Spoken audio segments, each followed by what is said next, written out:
Oi, pessoal, boa noite. Vamos conhecer hoje mais um palestrante do Poliglota 2021. Dessa vez o Eric Fischuk. Eu acho que a pronúncia é dessa forma. Vamos ver. Eric, Perfeito.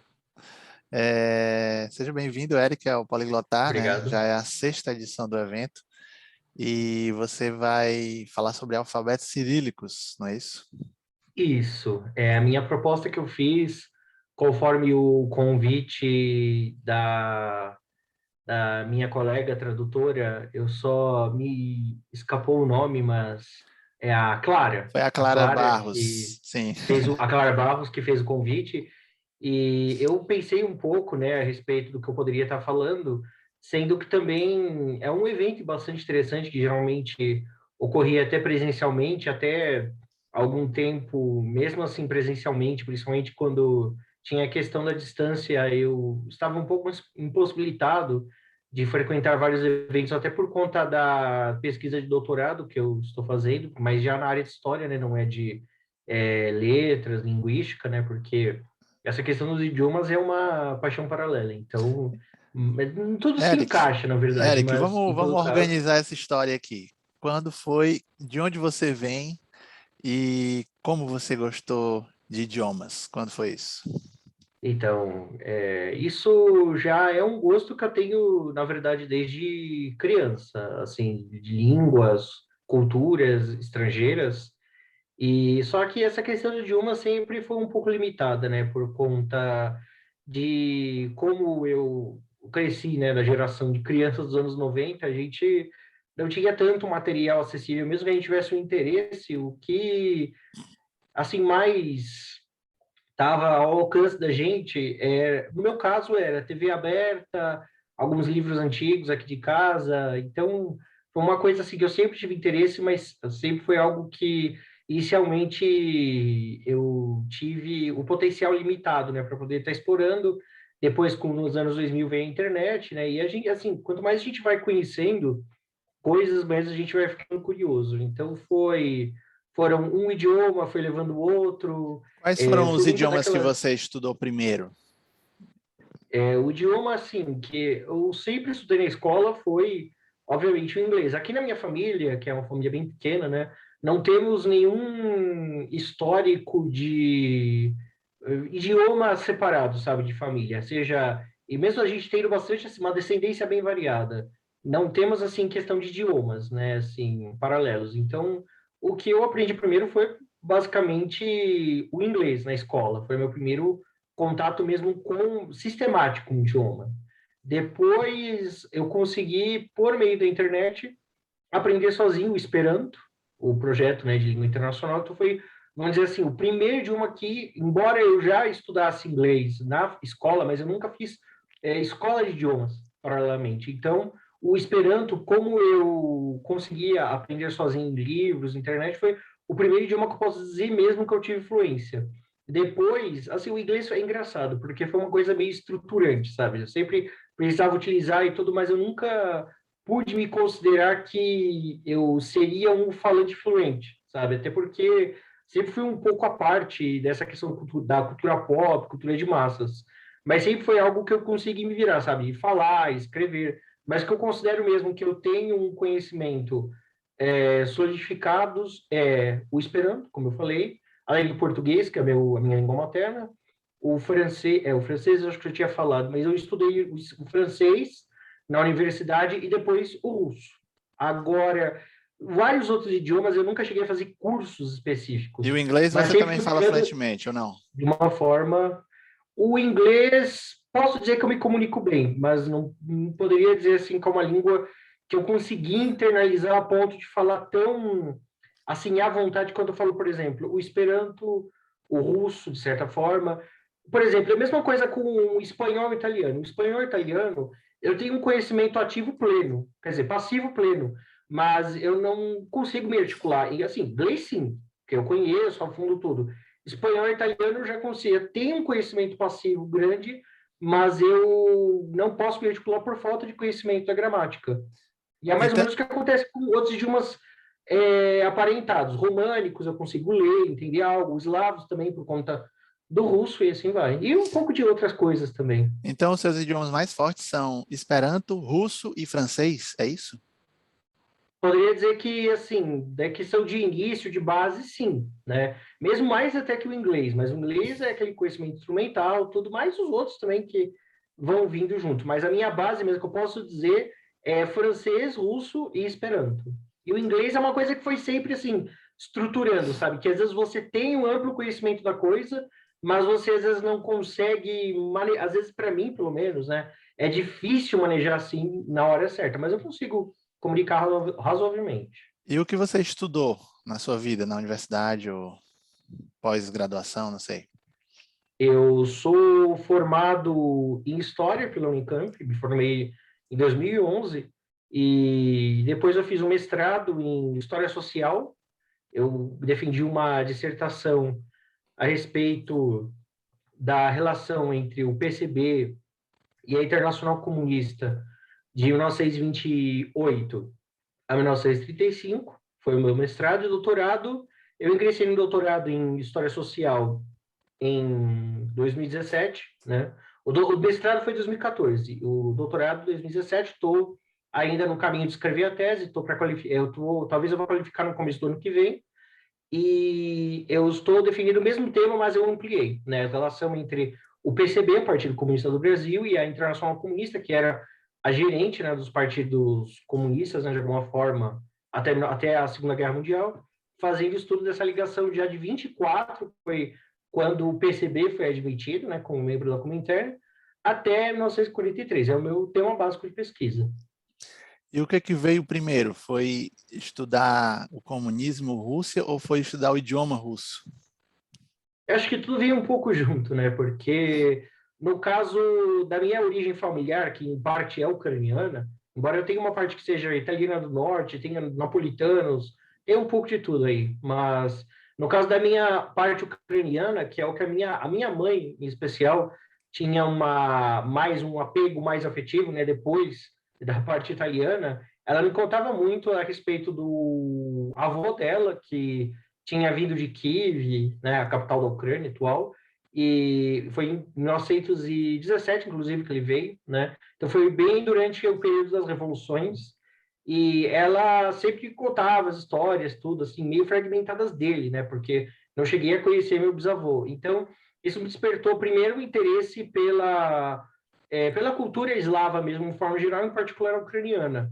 E depois, ao mesmo tempo, pelo comunismo, assim como eu lia muito enciclopédias, via muito filmes assim sobre história, então me veio junto o interesse pelo comunismo, né? Inicialmente como tentando conhecer a ideologia, né? No caso que é difícil falar em ideologia comunista, a gente pega Marx e Engels no século XIX, pega Lenin no começo do século XX, é difícil delinear o que seria, o que a gente quer dizer exatamente como comunismo, mas especificamente a história mesmo das revoluções comunistas no século XX sempre me interessou. Então, eu acho que primeiro vem um pouco da origem familiar, né? Que por conta da impossibilidade de estar até com acesso a materiais de língua ucraniana aqui no Brasil, acho que eu acabei indo para o russo meio que como uma ponte, né, porque são idiomas irmãos. É o que Teve esse tem, né? É o que tem no interesse, Brasil, você é, estudou. teve esse interesse também, né, pelo comunismo como objeto de estudo, que depois acabou trazendo para eu estudar a língua russa, né, na Unicamp, e acho que foi um pouco junto, tanto que hoje eu não consigo dissociar, na verdade, as duas coisas, nem os idiomas, que eu acho que são para o historiador um aspecto essencial, nem é a história, porque eu vejo também os idiomas um ponto de vista histórico muito forte, evolução e tudo mais. Ah, tá. E você é de onde mesmo? Não falou isso. Eu nasci em Guarulhos, em 1988, aqui, fica do ladinho de São Paulo, né, capital, e com 6 anos eu me mudei para Bragança Paulista, aqui no interior, pertinho do extremo sul de Minas, não muito longe de São Paulo. Eu moro aqui desde os 6 anos de idade, desde 94, sempre estive aqui e depois fiz meus estudos na Unicamp e tudo mais, mas aqui a gente fincou raiz aqui, né, a parte mesmo da família. Porque a família mesmo tem espalhada um pouco por tudo, né? Mas é Explica aqui, então Bragança também. agora um pouco sobre o que é sua palestra no Poliglotar, sobre o que você vai falar. Bem, a minha intenção tem muito mais assim como uma possibilidade de divulgar conhecimento acumulado, né? Principalmente acumulado de forma autodidata. Então, a minha intenção vai ser explicar um pouco para os interessados o que seria o alfabeto cirílico, né? Porque muita gente conhece o alfabeto cirílico por causa da língua russa, mas eu queria fazer assim uma oficina bem descontraída, bem rápida, para poder ensinar assim o básico, né? Tanto do alfabeto cirílico russo, que eu acho que para muita gente que tem esse problema com o alfabeto, né, tá explicando o básico e mostrar um pouco também do alfabeto cirílico em outras línguas, né? Porque o cirílico, além de ser usado para o russo, também é usado em outras línguas eslavas e algumas outras línguas não eslavas. Mas o meu foco vai ser as 5 principais línguas eslavas que usam o alfabeto cirílico, que são o russo, o bielorrusso, o ucraniano, que são muito parecidos, são eslavas orientais, perdão, o servo-croata e o servo-croata, no caso o sérvio, né, que usa o cirílico, na Croácia eles usam o alfabeto latino, e o búlgaro, que também é uma língua eslava meridional, é irmã do sérvio, e também usa o alfabeto cirílico. Então, basicamente, talvez o macedônio também, que tem um alfabeto levemente um pouco diferente, né, mas é uma língua que muitos não distinguem do búlgaro. Então, só traçar assim um panorama de como são esses alfabetos, mas eu usar pronúncia, simbologia para as pessoas terem mesmo uma noção e depois, se elas se interessarem, buscar outros materiais Aham. Eu disponíveis também. eu estou aprendendo agora polonês, que é uma língua eslava, mas é o nosso Uhum. alfabeto, né? Não é o Sim, nosso cirílico. entre aspas, né? É, tem Nosso algumas entre letras aspas. ali Uhum. diferentinhas, mas é bem parecido com o nosso alfabeto, não tem muitas diferenças. Então quer dizer que as línguas eslavas usam o cirílico ou o, o alfabeto romano, é isso?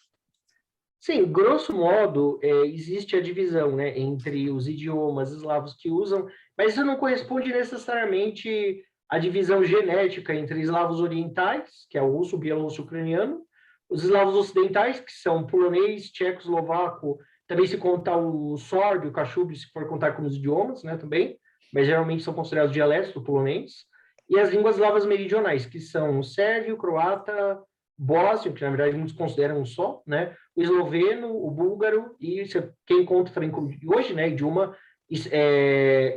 como é que se diz, institucionalmente separado do búlgaro, que é o macedônio. A gente considera essa questão genética por questão estrutural mesmo, por evolução, mas vários esses idiomas usam diferentes formas de escrita, né? As básicas são o latino e o cirílico, porque geralmente se convencionou dizer que o alfabeto latino, e a gente vê como às vezes a questão visual, né, gráfica, tem muito a ver com a cultura, com a crença também. Ou seja, basicamente, os países que terminaram entrando na órbita do catolicismo adotaram o alfabeto latino, principalmente por meio do uso do latim na liturgia e tudo mais, porque a própria cultura estava muito restrita a uma produção eclesiástica e tudo. Então, esses países que se tornaram majoritariamente católicos usam o alfabeto latino e os que se tornaram ortodoxos usam o cirílico, que é um alfabeto que já tem uma história mais recente que o alfabeto latino, né? Teria surgido por volta do século 11, 12, né, como uma forma primeiro de escrever o eslavo comum, que geralmente é chamado eslavônio, como um idioma comum para evangelização eslava. Depois ele evoluiu na forma atual que a gente conhece hoje, que escreve principalmente o russo, bielorrusso, ucraniano, ou aliás, eu estou falando errado aqui por costume, né? Na verdade, hoje os belarussos mesmo falam que não se diz bielorrusso nem Bielorrússia, é belarusso e Belarus, que é a forma nativizada, né? Então já estou meio pelo costume. E o búlgaro e o croata, isso que é interessante, né? Você tem o croata, entre aspas, né? Na verdade, são praticamente o mesmo idioma, sérvio, croata e bósnio, mas você tem do sérvio, que usa o cirílico, essencialmente por serem ortodoxos, os croatas usando o latino e os bósnios ali no meio termo, né? Usam ou o cirílico ou o latino, já usaram o árabe no passado, mas, enfim, sempre é uma questão, acaba caindo em política, cultura e religião também. Ah, tá, interessante. Vamos ver aqui se tem alguma pergunta do pessoal aqui. A Patrícia está estudando russo agora, que eu sei, né? É, Tô começando, tô lá penando com o alfabeto cirílico, já memorizei várias letras, as do final do alfabeto é que eu costumo confundir, tô bem no inicinho mesmo. Eu gostaria de perguntar, assim, você manifestou que está muito unido esse seu interesse familiar pela história, né, dos seus antepassados, a questão da história, né, na sua área de trabalho é mais a história, pelo que eu entendi, e o russo nessa história. Aí você mencionou algumas línguas eslavas, você teve interesse em aprender essas outras línguas, teve oportunidade de aprender, ou foi só uma questão de identificação, talvez origem histórica, mais voltado para a história mesmo do alfabeto cirílico, do que aprender uma outra língua eslava? No Ficou caso... confusa a minha pergunta? Não, perfeito, entendi. Ok?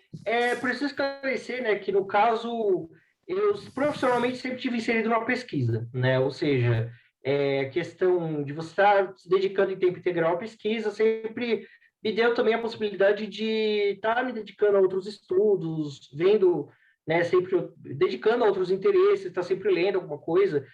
Então, no caso, também outra coisa que é bom deixar claro que a questão familiar é um pouco complexa. Eu não tenho contato com a outra parte da família, que no caso, na verdade a gente aqui é bem fechado, né? Tem a minha mãe, o pai da minha mãe é que é descendente de eslavos, e a mãe da minha mãe já tem aquela parte da italiana, portuguesa, nativa mesmo, né? E no caso, eu não tive contato nem com meu avô, que faleceu muito cedo, logo depois que eu nasci, e nem com o resto da família. A gente meio que se isolou aqui por razões várias, né? E eu praticamente só comecei mesmo a ter contato, sabe, com as culturas eslavas, primeiro por meio de livros, né? Muito pouca coisa.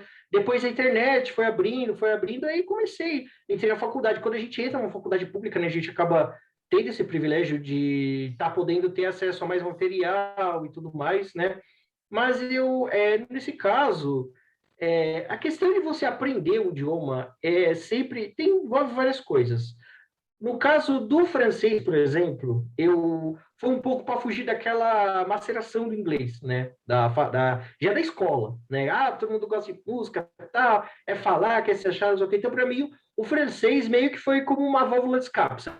Já desde a adolescência. No caso dos idiomas eslavos, eu acho que como você apontou bem, né? E como eu deixei meio entender que foi ramificando, né? Começou com o ucraniano, depois, por conta de não ter contato com a língua ucraniana, foi pelo russo, né? O russo, claro, é preciso lembrar que o russo é, de longe, a língua eslava mais falada, sobretudo como segundo idioma, né? Porque a população russa é muito grande e o russo sempre serviu de língua franca daquela região, sobretudo os tempos soviéticos. Então, já vê a importância. E no russo, você consegue mais ou menos pegar as outras, porque são línguas relativamente parecidas. Então, sempre que houve algum interesse, eu acabava procurando, lendo, pesquisando. E eu sempre fui meio daqueles estudantes, né, diletantes, que, me interessa por uma coisa, eu começo e às vezes eu tenho que cumprir alguma tarefa acadêmica e não consigo terminar. Então, meu interesse sempre foi meio zanzando, assim, pelas línguas eslavas. Tanto que, de certa forma, eu acabei obtendo conhecimentos resquiciais de quase todas as mais importantes. Mas eu acho que o conhecimento de base mesmo, até por razões práticas, foi o russo, obviamente, por causa da pesquisa e também da comunicação, né, internacional, e o tcheco, porque o tcheco eu tinha começado a aprender em 2017 sozinho, para ver se traduzia, lia alguma coisa mais a respeito dos 50 anos da Primavera de Praga, que é de 68, que ia ser os 50 anos em 2018. Mas aí, em 2018, surgiu uma oportunidade de tradução importante e eu acabei... eu já tinha meio que deixado um pouco de lado em 17, mas aí, como eu já tinha começado um pouco, eu voltei com tudo, para poder, pelo menos, aprender a ler, aprender a traduzir, e foi, assim, o tcheco foi a que eu mais, assim, acabei por essa demanda profissional me aperfeiçoando, mas, felizmente, questão prática e tudo, acabei perdendo. Mas é um interesse, assim, mais vamos dizer assim, o interesse um conhecimento superficial, sabe? Interesse a gente sempre tem, mas o conhecimento, até por conta do tempo, acaba sendo superficial mesmo. E a minha concentração acabou sendo da prática no russo, no búlgaro, que cheguei a estudar um pouco mais, no tcheco, como eu disse, e também no polonês, que foi uma outra que me interessou bastante também. Nesse ano a gente vai ter uma palestrante búlgara, viu? Ah, É sim. a Olga O búlgaro é Koeva. facinho de entender. Quando a É gente estuda um fácil? pouco de russo, já ajuda, né? Não, e olha que o búlgaro é da gramática, o idioma mais simples eslavo, porque ele não tem casos, ele tem artigos, então você vê que a estrutura é um pouco diferente, mas o vocabulário é parecido com o russo. Ah, tá. E também vai ter outra palestrante que mora na Bulgária, a Camila. Então vai ter aí Sim. duas búlgaras, né? Quase búlgaras, pelo menos. Além Uhum. de você. E você é tradutor também, não? Você falou de tradução aí? Sim, a questão da tradução acabou vindo pelo meu interesse em línguas e história, porque desde quando eu estava no comecinho da graduação, a gente percebe que coletâneas documentais, sobretudo publicadas e tudo mais, elas são importantes para as pessoas que não compreendem um certo idioma, elas querem ter um conhecimento mais técnico, profissional de um certo período, de um certo lugar histórico. Então sempre me veio a possibilidade, aquela pensamento mesmo de estar traduzindo documentação. Primeiro, né, minha ideia era traduzir assim em massa documentação soviética, discursos, canções, né? E daí eu cheguei a ter um canal no YouTube que tinha vídeos, tinha canções, documentários. Qual é o nome? Eu tenho meu blog, inclusive. O canal no YouTube ele chamava Pan Eslavo Brasil. Hoje eu estou com ele no BitChute, porque por várias incompatibilidades lá do Google, ele resolveu me expulsar da rede. Enfim, eu posso entrar em detalhe alguma outra, mas hoje está complicado, sabe?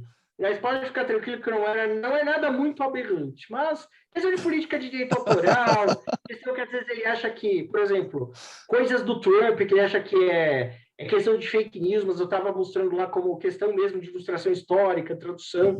Então, acaba gerando muitas complicações. Mas a minha essência hoje é o blog. Então, tudo que eu estou reformando ele, eu vou depois tentar botar a maioria dos vídeos lá no BitChute e depois incorporar de novo no blog. Mas isso é um gosto que eu... Mas o blog vocês podem ver que daí tem os textos. Isso aí, pelo menos, os vídeos não tem por enquanto, mas tem textos. Então, eu sempre gostei de traduzir. Eu acabei pegando gosto pela tradução há uns 10 anos, mais ou menos, para poder disponibilizar esses documentos para as pessoas, né? Sempre pensando em algum projeto editorial Profissionalmente que eu para ganhar a vida, tenho, não. né? Já fiz jobs. É claro que eu acabo me ficando por conta do tempo e da formação, mas na questão amadora, de questão Uhum, de tá ótimo. eu já fiz alguns trabalhos, traduzi alguns textos do Manifesto Vermelhos, que foram publicados pela PEN Companhia, fiz uma tradução recentemente, essa tradução do tcheco foi para Aleph, da Robôs Universais de Rossum, do Čapek, e alguns textos, assim, artigos, também foi publicado pela Expressão Popular, acabou vindo, né, de Roldão também. A gente, essa oportunidade de ganhar uma graninha, né, e também difundir conhecimento, a gente não fica só no nosso espaço, a gente acaba servindo outras pessoas também. Tá ótimo, Eric. Então a gente se vê daqui a uns 10 dias no Poliglotar, né? Para sua palestra. Perfeito. Nos vemos então. Ansioso para poder estar encontrando vocês A e gente já partilhar um pouco teve, do a meu gente já teve conhecimento. algumas palestras sobre a língua e cultura russa, viu, no Poliglotar. Eu vi. A Eu vi, gente, muito bom, da professora Snijana. a gente teve a Nizana em 2019, a gente também teve o Cristiano Alves no ano passado, contou a experiência dele da Rússia, que ele foi expulso da Muito Rússia, né, bom. deportado. Conheço ele também. E ele também deu uma palestra no primeiro Poliglotar 2016 sobre a Rússia. Ele Olha. estava na Rússia na época, em São Petersburgo. Então teve o Uhum. Cristiano, a Nizana, agora você. Também teve a minha professora de polonês no ano passado, a Madalena, deu uma aula Uhum. sobre polonês. Então é isso. Vamos ver Juliana, eu aí. posso só fazer um adendo rapidinho? E a Sim? questão da tradução, eu acho que foi só importante também frisar que eu acabei também buscando próprios livros, obras de metodologia, método, mesmo assim para traduzir, não aquela coisa, sei idioma, vou no seco. Então, peguei muito contato com isso, daí sim que eu fui por meio tradutório, né? Que eu achei importante, não ficar só naquela, você sabe idioma, você traduz. Então, fui atrás das técnicas e tudo mais, e fui me aperfeiçoando isso que me levou realmente, de certa forma, também de volta para a linguística, para as letras, filologia, né, que é o outro interesse meu, né? E foi o meu método mesmo da tradução, que eu acho que foi importante buscar também. Tá ok, Eric. Obrigado. Tá ótimo. Obrigado a vocês. Nos A gente se vemos. vê no Poliglotar, então. Até mais. Até mais.